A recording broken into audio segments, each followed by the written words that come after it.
This is In the Making, Adobe's podcast about the real work and people who make up the creator economy. Before I introduce my guest this week, I want to take a moment to thank all of you for listening to our very first season. And in an effort to get to know you better, we put together a very brief survey. We'd love to hear from you as we plan season 2. And to thank you for your time and thoughts, we will be giving away 2 12-month memberships to Creative Cloud, which includes access to Adobe Express Premium, our lightweight tool for creatives and small business owners. You'll find full details and the survey link in the show notes. Now on to our show.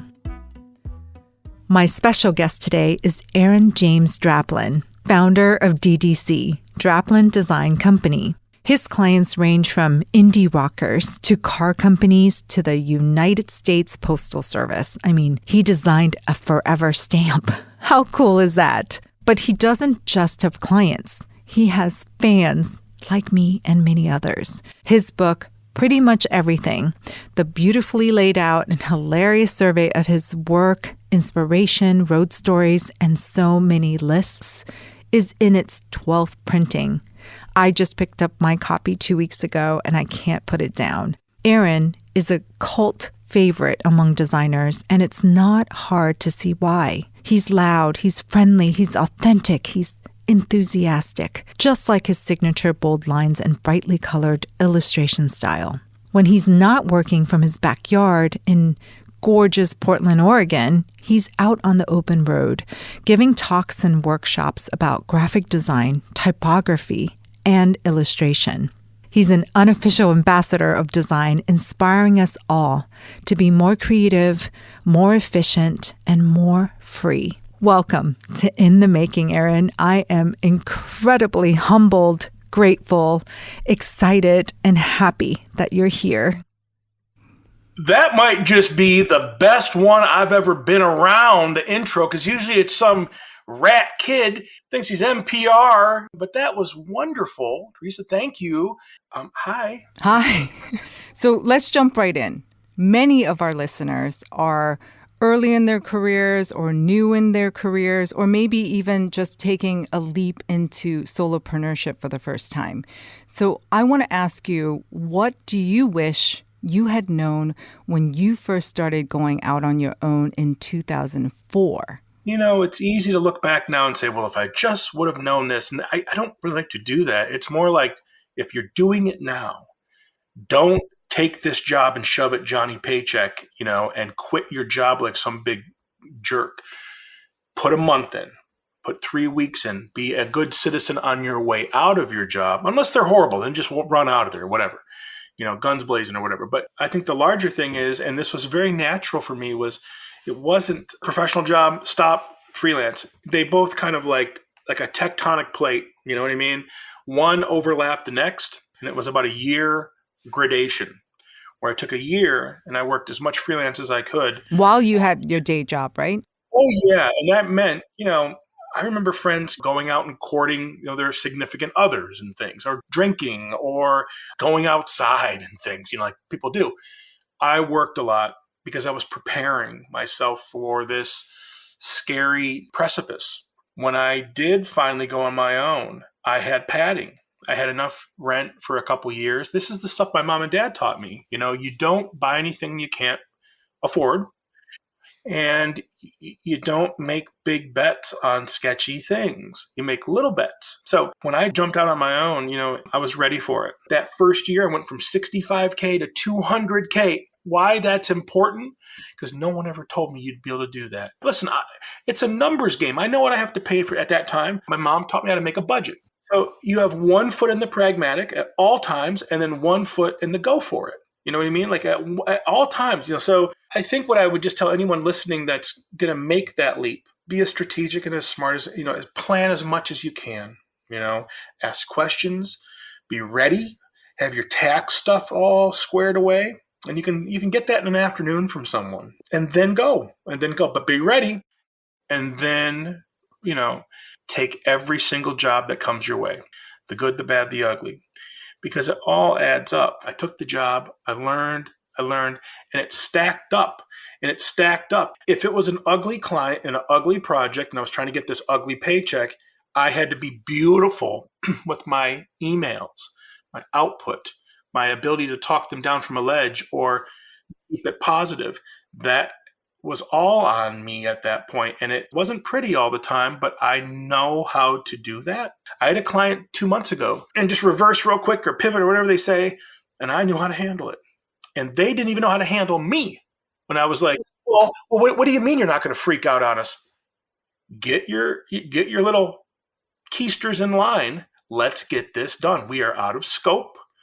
But I know how to handle that. See what I'm saying? They were bracing for me to freak out and jump out of the no, I got into it. I got to get myself out of it. Yeah, you're experienced enough to know that. But I'm curious why you made that jump to running your own shop and not working for somebody else. It was just versatility, and also shedding the accoutrements of a professional environment. There's nothing wrong with all the meetings and the emails. But I sat through those meetings and people are just, you have to wake them up. We're wasting time. I mean, first things first, I have a lot of empathy for a business owner who has to corral a bunch of Aaron Draplins. It's not easy. So there are structure-based things they have to do, like meetings and all these sorts of client calls. But we would come in there at 11 a.m. and play ping pong for a couple hours while we were waiting for feedback. My account manager, who knew how quick I could do it, I'd come in and he'd be like, I don't have the feedback. So where are you at? And it's like, I'm just waiting. So we would, screw around and stuff. And then, here's the thing. Everyone would leave at 5. I would be there well past 5, 8 p.m.s, 9 p.m.s, 11:30s and stuff with the owner, hammering. I knew what that took. You didn't have a lot of control over how you manage your time. You're one of the hardest working people in the industry. But let's jump ahead to further on in your solo career. You've been making your own merch for a while now. Draplin Design Company branded merch. Before most other designers, what was the learning curve like when you started designing and manufacturing and selling all of these things? Well, I think it's as simple as us seeing how they made the sausage for the clients we were working for. And it was like, wow. It's a big snowboard company and they sell X amount of snowboards, but you come to find out they can sell 3 times as many t-shirts, little things like that, where it's like, why are we spending all this time on t-shirts? Well, because everyone can get a t-shirt or a hat or a patch or a sticker. And the snowboards are a little more expensive, right? And you'll get one of those at some point. But to see that, it was like, well, why don't we do that for ourselves? And it had nothing to do with selling. It was just fun to proliferate and get weird and confuse people, And what do you mean by confuse people? Well, is it just me in this backyard? Or is there a team of producers, assistants, regional managers to the assistant regional manager? Stuff that might not be needed. No. But you would confuse people when they would see some big project come flying out and they would say, well, who's the account manager on that? Well, wait. Who landed the job and did all the billing? And that's funny to me in a weird, subversive way. It was fun for me to say, okay, we're the Draplin Design Company. It's just me. Did you know that there was an audience for it when you first started making them? Well, I mean, it's probably romantic to say, yes, I did. No, it was for our friends, and then you give a hat to somebody that says Draplin Design Company, and it's like, well, what is that? Oh, that's this Draplin guy. He's in his basement, and he's making these funny things. And if you trust the hat you're wearing or the pencil you're using as a funny thing, well, why couldn't we do that for your restaurant? Yeah. You don't need to go to this marketing agency. Ugh. Come right here and we'll do it and I'll deliver them to you. So, this was all organic. It just started as a way to give extra goodies to my clients and say, thank you for, here's a fun t-shirt or pencil set or Field Notes notebook. Oh, I was just going to talk to you about the Field Notes. You work for clients and you see them have big returns and you say, well, why couldn't we do that for ourselves? That's really where this came from. It was seeing things out in the world that I would go purchase and they would just be a little too goopy or a little too much attitude or a little too much extra sauce. You know what I mean? Where I just want them to be kind of simple. You can barely kind of see that really simple embossing on there, just really undesigned, right? much like something that you would get when you go to the lumberyard. Much like the dumb hats I wear when a guy gives you a free hat and says, use our seeds across America. The field notes, you can tell my audience how it all started from like an unusual collection. Have you ever been to a farm sale? It's really tricky because there's people there just gobbling up equipment, gear, stuff. I grew up in the small town, but 3 miles away, it was like we'd go to a kid's house and there was like cows and machines and farming stuff. They were the kind of country mice and we were considered city mice in a town of 750 or whatever it was, Central Lake, Michigan. I could appreciate the hard work that went into that stuff. I got a junk drawer one time filled with memo books, broken little bits and bobs. I'm looking through all these little goodies, and the little memo books are all filled up with chicken scratch handwriting with recipes, how to fix this part of the fence, how much their budget was in 1949. The ghosts on those pages have a little respect for that, right? These pages matter. These little notes and doodles and things, they matter. And you start to see the jokes that they would have in there and, the things that they would have, very personal. They used every page. They were super frugal, and there's something there to glean, that can be applied to graphic arts or maybe just your life. And how did that turn into a product line with the help of your friend Jim? Well, then when it starts to catch fire, you need adults to make sure that you can scale properly. And luckily, I've been in the right place and right time to have Jim Kudal and Michelle Seiler and the people from Field Notes help me make that thing something real. If it was only up to me, it might have just been another run of hats. You know what I mean? When people with vision and good morals and societal standing come and help you, it becomes a real thing. I'm curious, how many Field Notes notebooks do you sell now? I think this last 3-pack was an edition of 24,000 3-packs. So this little guy right here. Now, gone to numbers where it was like, I want to say 60 and 70,000 3-packs. And really the only way I can chart that is when I go to headquarters in Chicago, I'll just see pallets and be like, wow, that's a bigger pallet than that one. Let me check the numbers. The small town and the farm sales, they really influenced you in many ways of how you run your business, how your philosophy in life. A lot of creators talk about making money while they're sleeping, sleep generating passive income from digital downloads. I know you have online courses with Skillshare and you license your own fonts. Was passive income something that you specifically sought to add to your business? No, it wasn't. It was more like, what can I do from my hands in either my backyard studio here or our other shop and not have to go to a fulfillment center?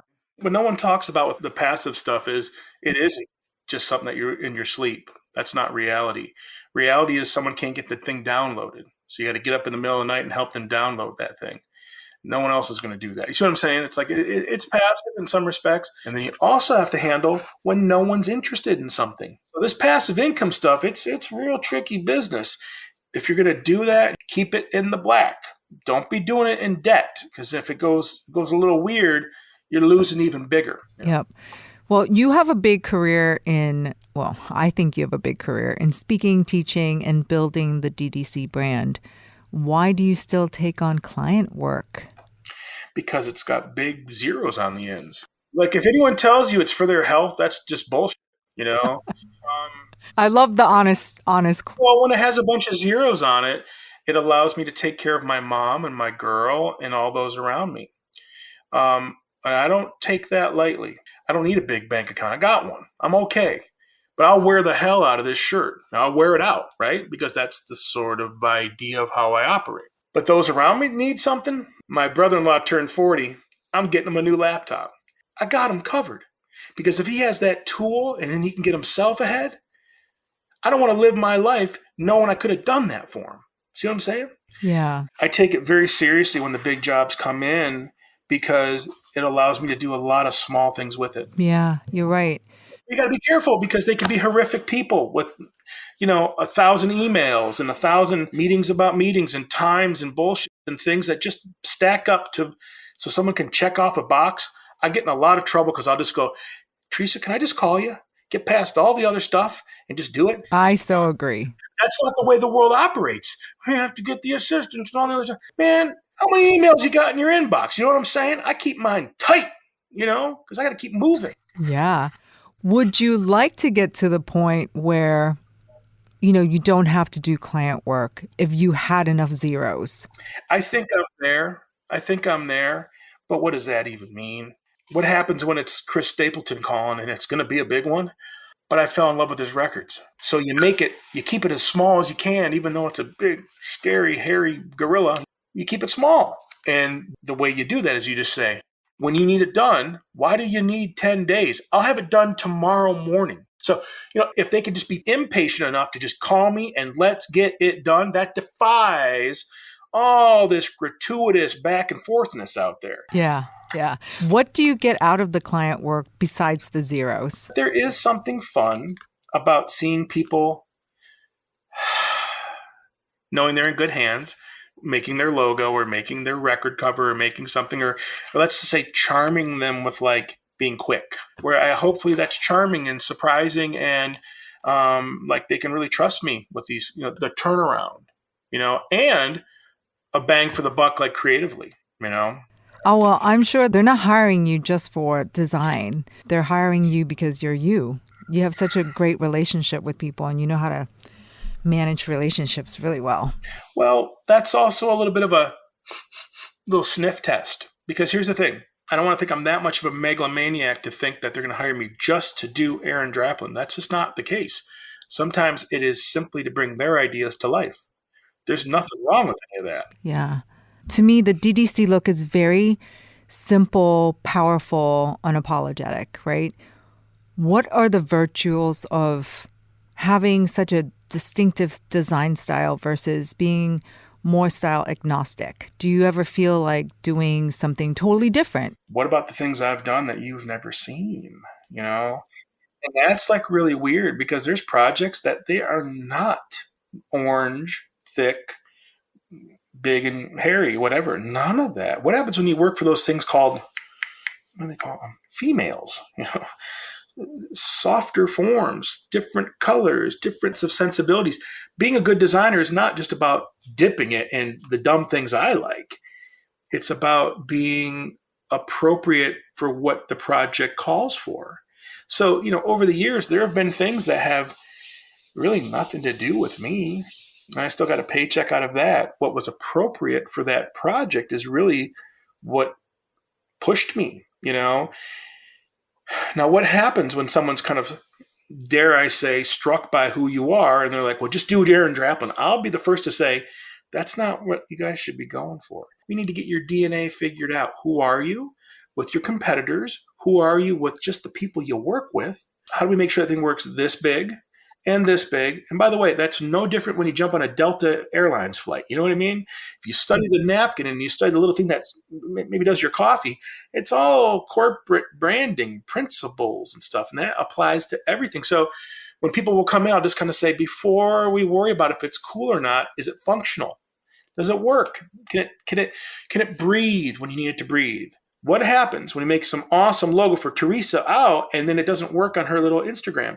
That's bad design. We weren't thinking all the way through. So what do you guys do? We're going to be online a lot. Good to know. You know what I mean?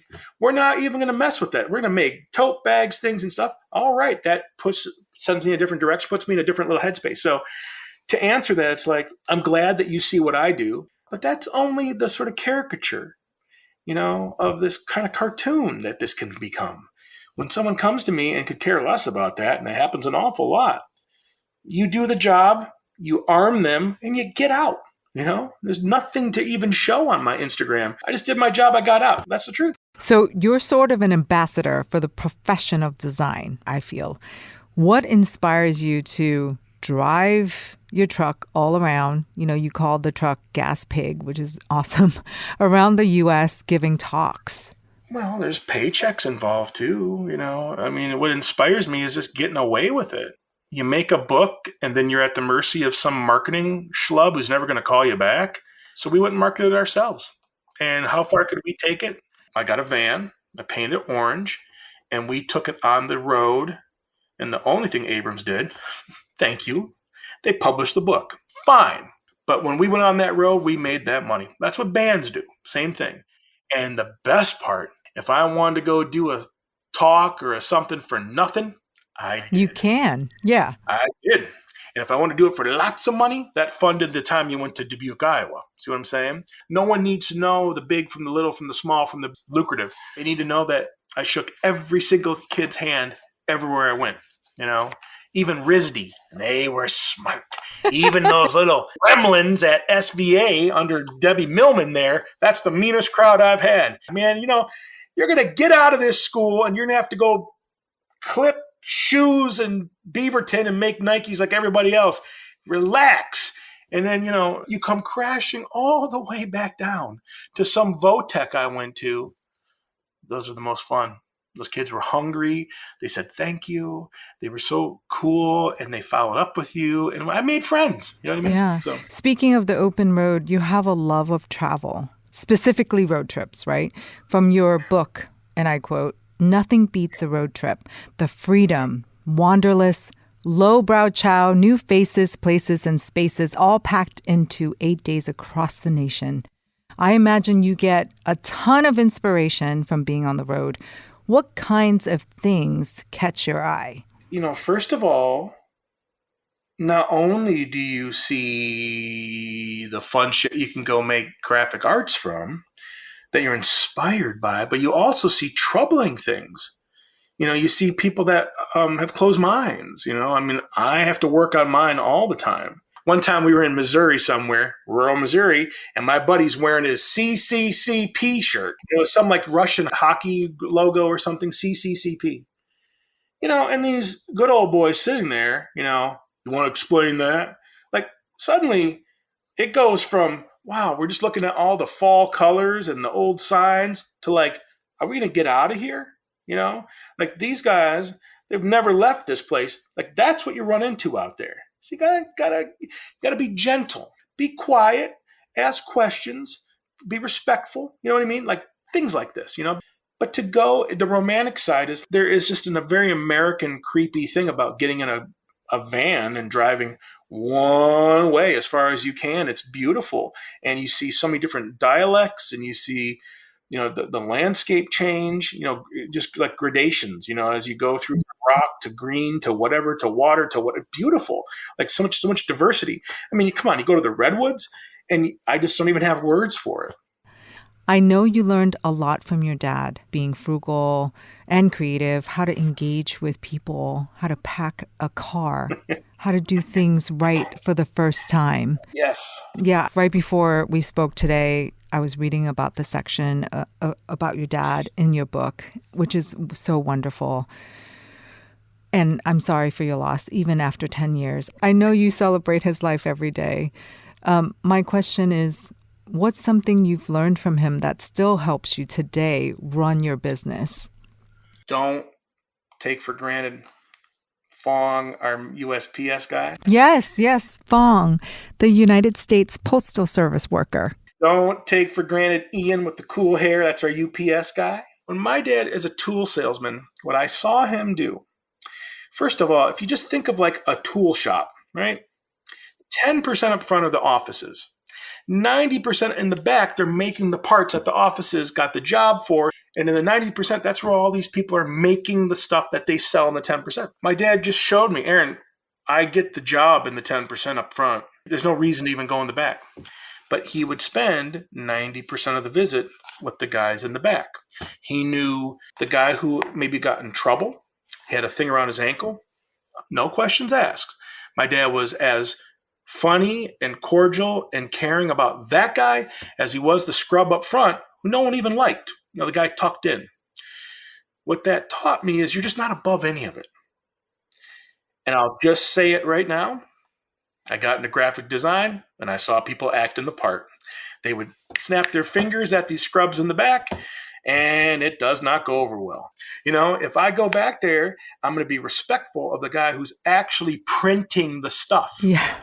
It sounds like your dad taught you to treat everyone the same, no matter who they are, what they do, all of that. Of course, we missed the hell out of him, but I had him for 40 years, and he was not a dad as much as he was a peer. Like, we were buds. And it's because he lost his dad when he was 15. Now, we had our battles. Aaron, I want you to cut the grass diagonal this way, and then I want you to do it again this way, like they do at Tiger Stadium down in Detroit. If you think I'm cutting that thing twice, I'll kill you. We're in the back, a little bit of an impasse. That was the extent of it. So it's been 10 years, and all the jokes aside, I have him recorded. Like, how'd you meet Mom? Yeah, you asked all the questions, right? I should have asked 1,000 more, but I listen to those and I just have a little cry, and then I wipe it up with a DDC 222 handkerchief, whatever. And then I get on with my day. What do you do? So we talk about it. We laugh. Yeah, I do the same. Well, talking about, age and life and all that, you just turned 50 this month. Yes, happy belated. Yeah, you've already accomplished so much in the public's eye. I don't know about for you because everyone's measurement is different. But what is your dream gig? Have you done it yet? What's next? Well, I think I already did it. It's an art form in itself, just to be able to harness that and say, was it perfect? No, not even close. But I took care of those around me. I was creative along the way. I think people chase things and lose sight of the wake that they're already making. Really, the dream gig is to slow this all down, so I don't have to get up at 8 o'clock in the morning. That's a privilege. So are you saying your dream gig has been what you're doing? Oh, it already was. It already was. But to go even higher on that Mount Everest, it's to say, now it's time to slow down, enjoy the resources I was able to rat hole away, and be frugal versus going on a year's worth of giant trips that we probably wouldn't even do anyway. You know what I mean? But we're going to go on a couple, and just go take it easier. I want to slow down, and maybe make even more room to just be helpful to people. Are you planning to do a second book? Yeah, but there's no hang-ups or snags, nothing like that.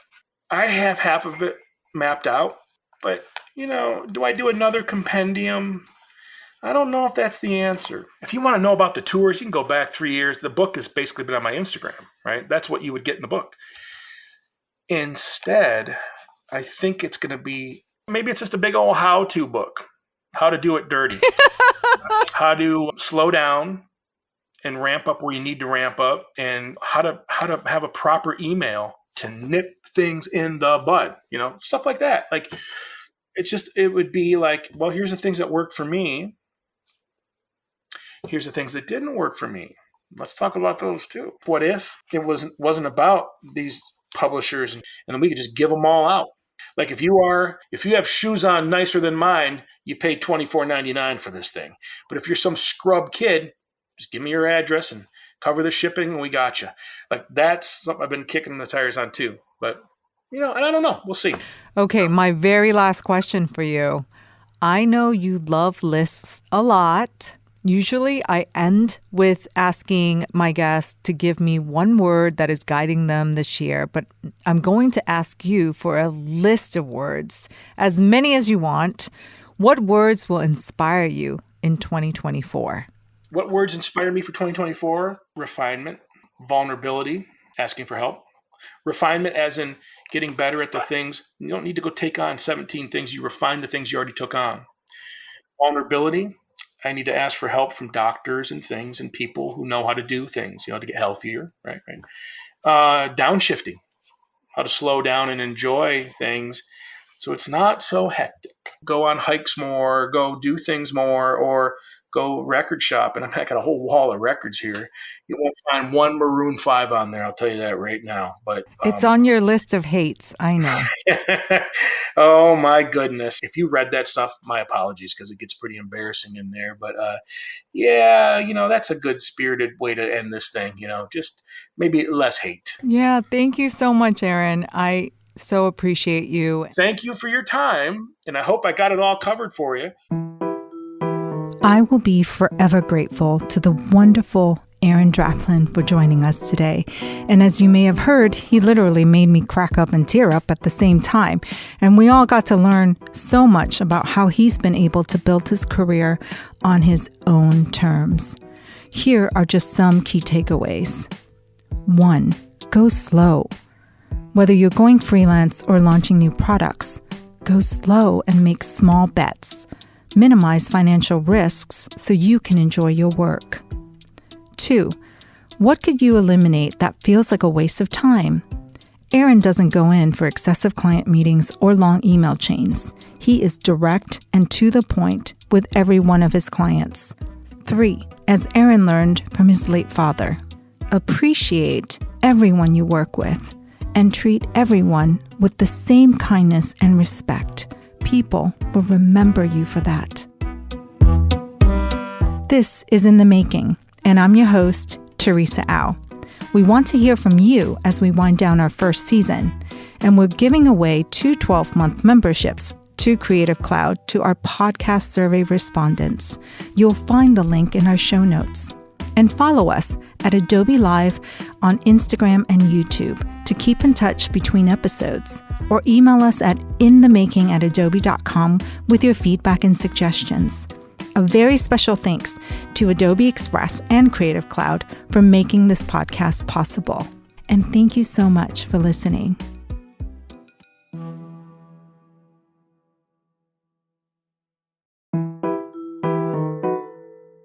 This is In the Making, and I'm Teresa Au. I'm so excited to be bringing you this podcast with intimate stories and life lessons from the creator economy.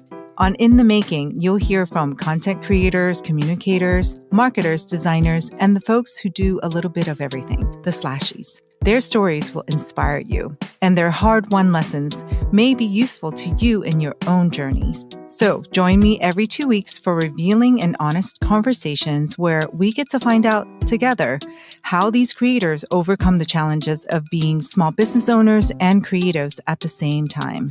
And a very special welcome to those who found us from the Wireframe feed.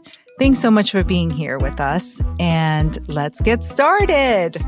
So today, I'm super excited to be speaking with illustrator and designer Misha Blaise. Misha has published 5 vibrant, colorful books for kids and adults, all exploring our interconnection with the universe and with each other. Her book, This Phenomenal Life, was translated into 6 different languages and was a bestseller in China. Misha's artwork is installed at the acclaimed Austin Central Public Library in Texas. And for those who don't know this, but this is a big deal. And now Misha has a new book out called Breathe Deep, where she explores the power of breathing to calm our nerves and open space for creativity and imagination. Misha, thank you so much for being a guest, and welcome to In the Making. Thank you so much for having me. I'm so excited to talk and to breathe deeply together. Sounds great. So I heard that you had a very unconventional path to becoming an artist. What was that path like? Well, I didn't go to art school, and I actually ended up working in arts education and special arts programming in schools in Chicago for many years. And during that time, I just always knew I wanted to be an artist. And there's lots of craft fairs and art fairs you can join. And so you rent a table and you put your stuff out. So I was doing that for years, and little opportunities would trickle in. Like I got selected to be in a gallery for a while, and I made some really good connections. And I eventually ended up designing wall art. So I worked for companies like CB2, Nordstrom, Urban Outfitters, and that was a great gig. But after a while, I felt like I had more of a message to share, and I wanted to explore writing and illustrating books. I ended up entering an illustration competition through a children's book festival and winning. And that led me to getting an agent, which is very critical in the literary world. And through the agent, I was able to find my first publisher. When did you first start creating? I guess I really started in earnest in my late teens, painting and trying to put together my ideas like in a visually cohesive way. And when did you start doing digital art or using digital tools? In my early 20s. And of course, then everything was really cutting edge. because, the technology was just starting to take off. And today, do you use both mediums or what do you prefer? Yeah, absolutely. So I usually paint or hand draw, and then I scan my work and work with it in Adobe Photoshop. So I do kind of a hybrid mix. Got it. Now, I recently saw Rainn Wilson interviewed you. I met him once at Adobe Max, and he's such a great guy. I love The Office also. He said your books are filled with wonder and curiosity. I love those two words. I think that's such a great description, and what a compliment, right? What turned your curiosity to the breath? Well, I ended up doing a deep dive into the breath that I didn't plan for. My oldest son, he just was sick a lot, had respiratory issues, and we were going to lots of doctors, and we thought it was just terrible allergies. We could never really figure it out. A family friend of ours who is a sleep doctor, he asked us if our son was breathing through his mouth at night, mouth breathing. Mm-hmm. And sure enough, he was. And this doctor explained to us that this is a whole world. People who mouth breathe have all sorts of different health complications, and it can have a huge impact on your life. So we were able to connect all the dots, and we started working with what's called a myofunctional therapist to help retrain his mouth and muscles how to breathe correctly, which was really astounding to learn about. I didn't know there was like a right way to breathe. It just seems like we should be breathing the right way naturally. But in this years-long process of doing this special therapy, we learned so much about how breathing works, how critical it is to just your everyday life. And that's what really launched me off into a lot of curiosity about this topic. And how did that curiosity and then learning all about it turn into a book? Well, one of the first things I learned was that the breath has a huge impact on your nervous system. And it's actually one of the fastest ways that you can access your nervous system and calm your nervous system, or you can use it to activate your nervous system. So it's this incredible vital force that's at our fingertips all the time. And I heard it described as a lost art. It's something that we don't have common knowledge about, how powerful the breath is and how we can use it. So that was really something to me. And then I also thought the breath is just such an interesting symbol of our interconnection with the universe, our interconnection with each other. And I thought that would lend to a lot of interesting art.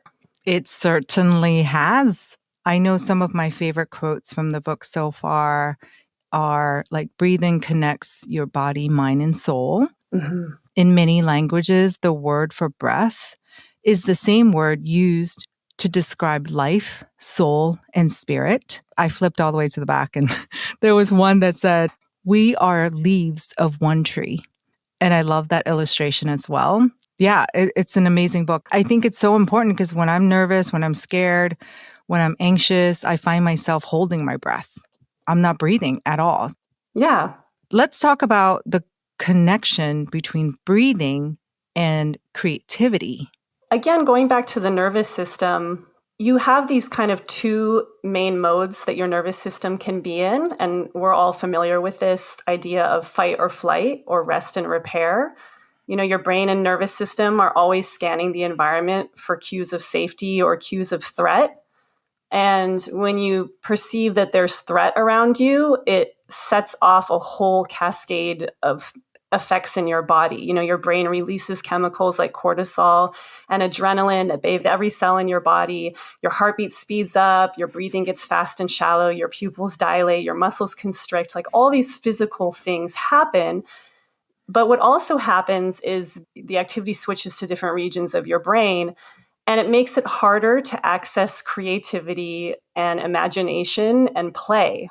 Whereas when your nervous system is calm, you can tap into the higher order cognition of your brain, and you can more easily access imagination, a feeling of, safety and comfort and exploration. It can put you in a safe place where you can enter that flow state a lot easier, and you just feel comfortable to explore and, have your wild thoughts or just figure out something new. It's a lot harder to do that when you're in a threat physiology. Yeah.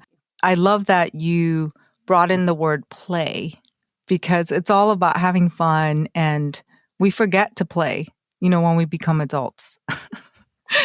Oh, yeah, totally. And it's interesting, the more I've gotten into this realm of nervous system work, play is brought up as a healing modality.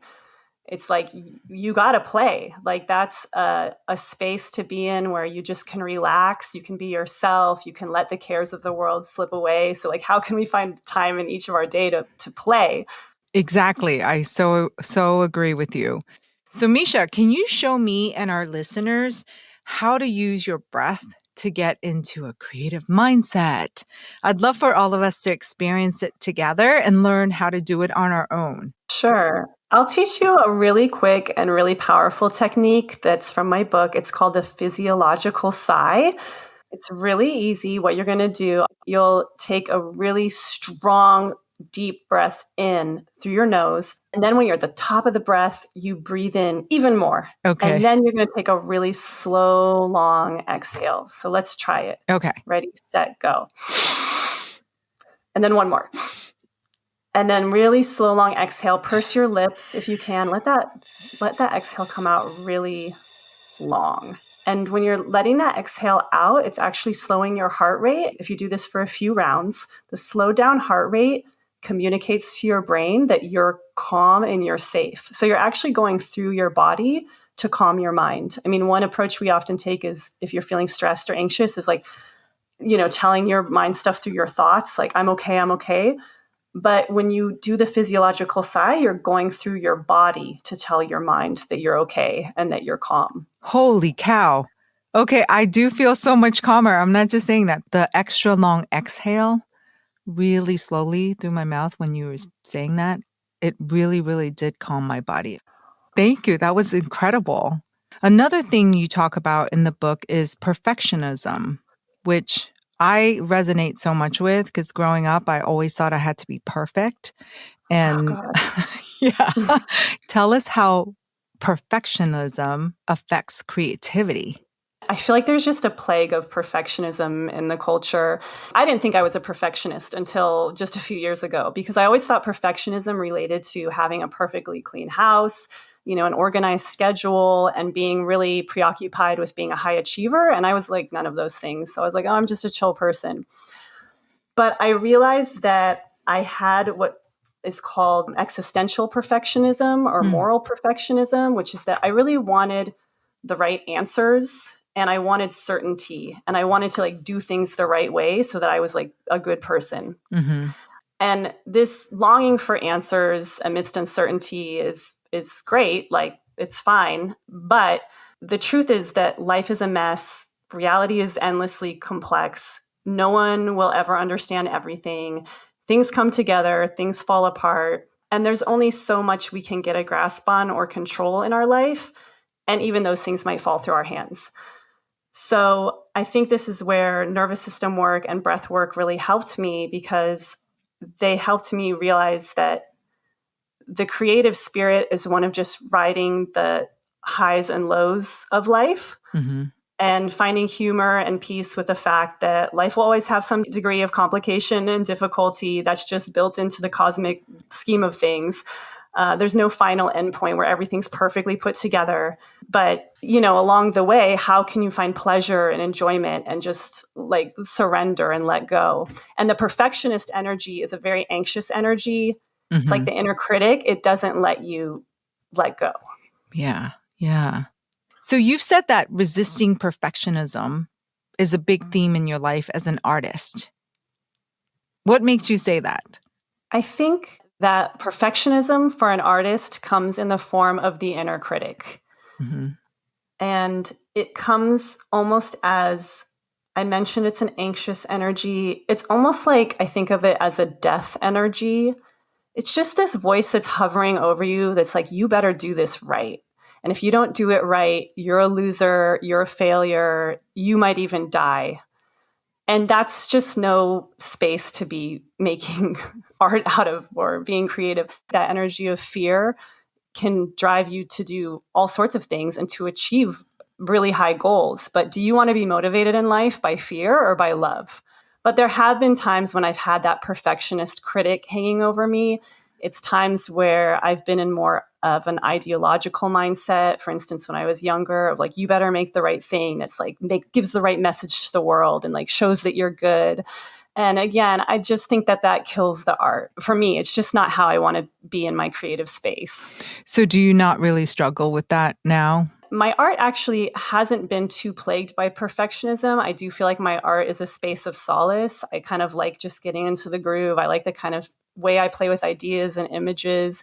And I love getting in the flow state with art. To me, that feels like the ultimate gift. I feel so grateful when I'm in that space and I feel really happy.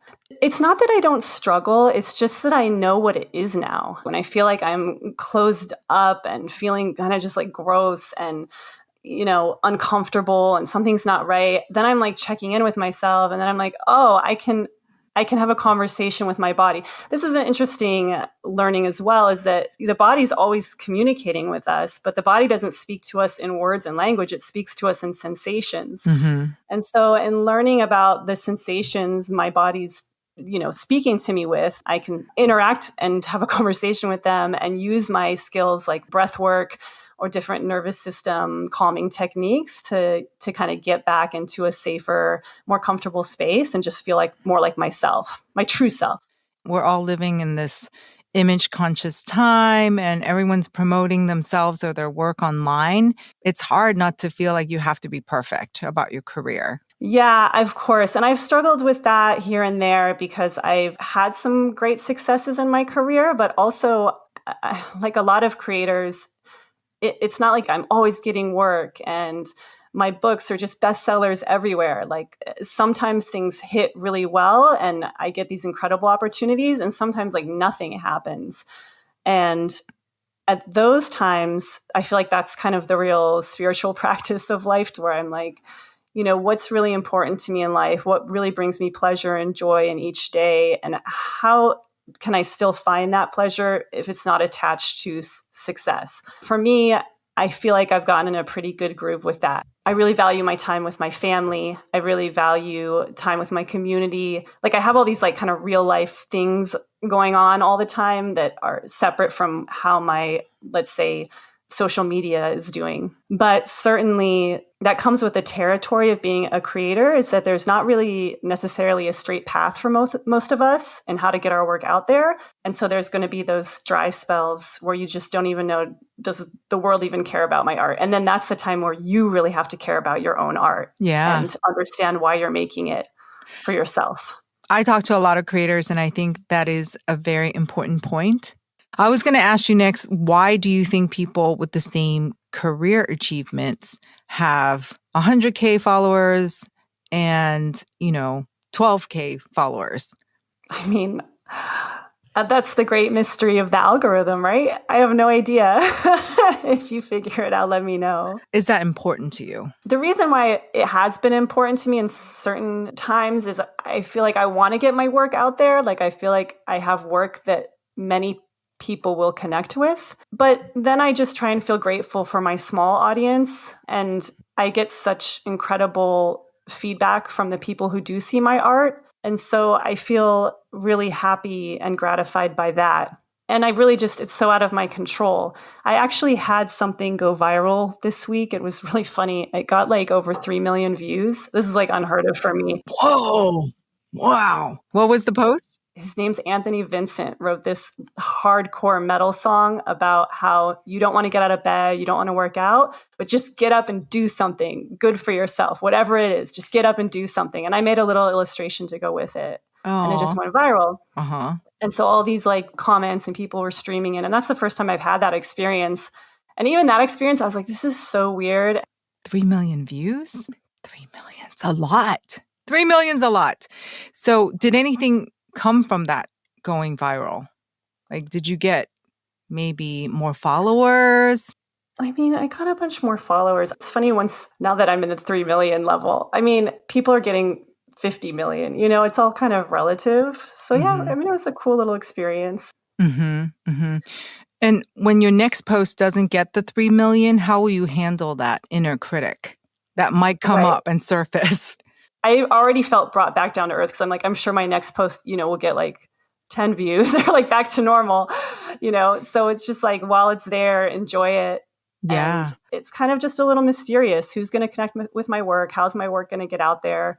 But the times it does and the ways that it does, I've really made some awesome connections with people and felt really good about it. With a small following, you can have pretty intimate back and forth. I've gotten to know a lot of fans of my work just from their messages they leave me. They're not lost in a big sea of people. So that's been cool. Mm-hmm.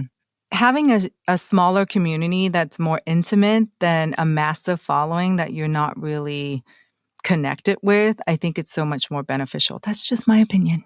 I'm not a super online person, so it's just when I'm on there, I check it out, and when I'm off, I just live my life. It's wonderful that you live your life, but we want to definitely amplify your work because it's amazing. You do such wonderful illustrations, and the book is so important to people who want to center themselves and use the breath to help them calm themselves and, like you said, be creative and use their imagination and have more energy to play. Exactly. I saw that you've been experimenting with AI art.